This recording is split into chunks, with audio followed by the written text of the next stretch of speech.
sa inyo lahat. Ako si Simon at galing ko sa Great for Goodness ay kukwento ko ang eclipse. Unang panahon, ang mundo ay nahahati sa dalawang bahagi. Mundo ng liwanag at mundo ng dilim. Ang dalawang ito ay nahiwalay ng isang mataas na pader. Ang bawat mundo ay may kaniya-kaniyang paaralan. Ang paaralan ng liwanag ay para sa mga diwata ng ningning at ang paaralan ng dilim ay para sa mga diwata ng kulimlim. Laging magkatunggali ang dalawang paaralan. Pareho nilang iniisip na mas angat ang isa kaysa isa. Ano ba ang kagandahan sa dilim? Halos patay ang kapaligiran nila wika ng isang diwata ng liwanag. Nakasasawa kaya ang puro liwanag. Sasakit lang ang mga mata at tao dahil sa kanila. Ganti naman ng isang diwata ng dilim. Hindi ho ba mas maganda kung iisa lamang ang manaig sa mundo? Bakit hindi na lamang kaming mga diwata ng liwanag ang pamunuin ninyo? Wika ni Diwatang Liwa. Hindi ho kami makakapayag sa gusto ni Diwatang Liwa. Dapat ay kaming mga diwata ng dilim ang pamunuin ninyo. Wika naman ni Diwatang Luna. Pagtatalo ng dalawa ay nagpasiya si Bathala na gumawa ng paligsahan sa pagitan ng dalawang paaralan. Nagpantay ang puntos ng liwanag at dilim sa dalawang pagsusulit.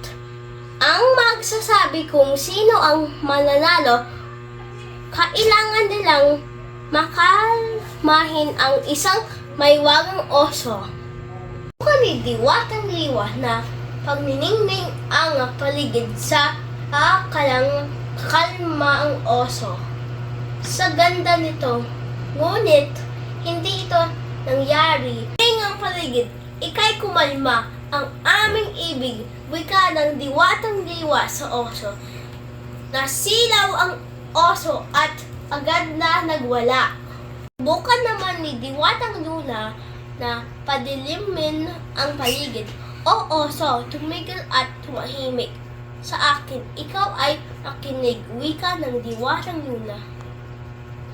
Ngunit agad natakot ang oso at lalong humiyaw. Pagod ang dalawa, ngunit ayaw pa ring sumigil ng oso sa pagtakbo at pagsigaw. Nagkatabi sina Diwatang Liwa at Diwatang Luna. Luna, pasensya na kung naging mayabang kami.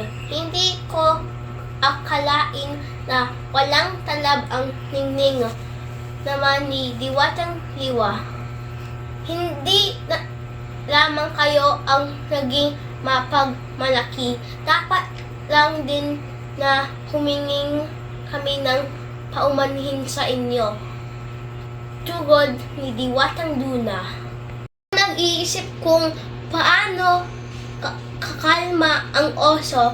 Naisip parehong mahalaga ang liwanag at dilim.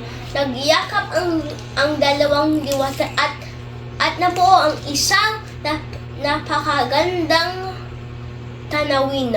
Ang dalawang diwata ay tila naging dalawang bola na liwanag at dilim na magkayakap. Hindi ganoong kaliwanag at hindi rin ganoong kadilim. Agad na nahumaling ang oso sa nakita at kaagad na kumalma. Tala sa dalawang diwata na huwag pairalan ang pagiging mapagmataas sa kapwa dahil kailanman ay hindi ito magbawagi laban sa pagiging mapagkumbaba.